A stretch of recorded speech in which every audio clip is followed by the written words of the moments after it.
家唔知記唔記得2003年4月1號發生咩事咧？冇錯啦，哥哥喺天台當中咧跳樓自殺身亡。及至到而家4年嘅時間咧，有唔少嘅歌迷對於呢位佢哋成長年間嘅偶像咧，仍然有依依不捨之情。每年都會舉辦一啲嘅追思會啦。咁今年都唔例外，請咗陳奕迅先生當中去作為表演嘉賓。其實咧，偶像喺唔少青少年嘅成長過程上面咧，幾乎係必經嘅階段，佢都有唔同嘅偶像。問題係上面我哋會唔會識得選擇去學習一啲偶像嘅優點，而盡量去避免分析翻其實偶像都係人嘅時間咧，去盡量唔好一籃子完全接受晒。咁但係咧，雖然係咁講嘅，但係唔少嘅歌迷或者影迷都表達啲瘋狂嘅行徑，例如喺3月28號至30號，唔少報章 cover 嘅一個女仔，佢叫做楊麗娟嘅小姐，嚟自蘭州，佢千里迢迢同佢爸爸媽媽嚟到香港嘅時間咧，為要見佢哋嘅偶像劉德華一面。咁啊，歌迷會知道咗一件消息嘅時間，的而且確係讓到劉德華同呢位小姐有一個合照嘅。但係咧，佢爸爸知道咗，淨係合照嘅時間並唔能夠滿足到佢囡囡嘅要求。因為囡囡希望同劉德華私下傾幾句説話，於是爸爸好嬲啦，就憤而跳海自殺，並寫咗12頁嘅遺書，中間嘅內容包括係咁樣嘅喎。佢講話：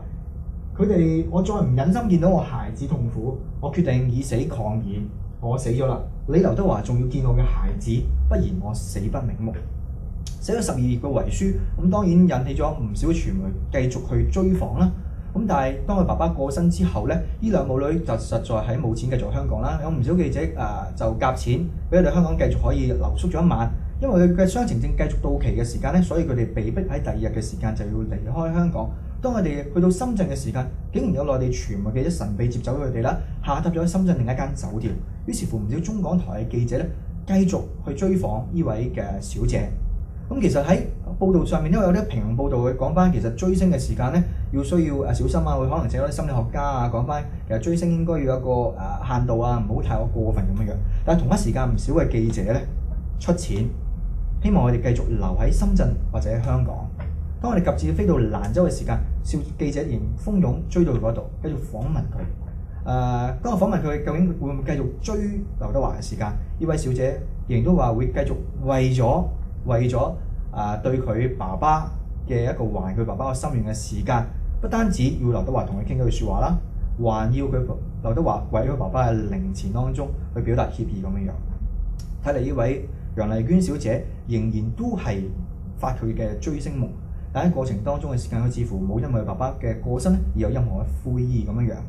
但另一方面，留心嘅係唔少嘅傳媒報導嘅時間，點解佢哋會究竟佢哋出於一個良心啊，或者係出於一個好心憐愛咁樣俾錢佢哋繼續留喺深圳或者香港？定還是乎佢哋俾錢嘅背後目的係希望呢件事情或者呢單新聞可以繼續發展落去呢？佢背後希望嘅會唔會係劉德華終有出嚟同呢個楊小姐見一次面，傾下偈、影下相咁樣，而繼續發展段新聞呢？如果係咁樣嘅時間，係咪一個好嘅結果呢？雖然可能報紙上面希望可以繼續去打造呢段新聞，但係個結果係咪好嘅呢？如果有更多嘅影迷或者歌迷見到楊麗娟小姐以死相協嘅時間，真係 work， 真係可以令到偶像同佢見面嘅時間，會唔會引起咗更加多嘅人用呢種方法為咗見佢嘅偶像一面呢？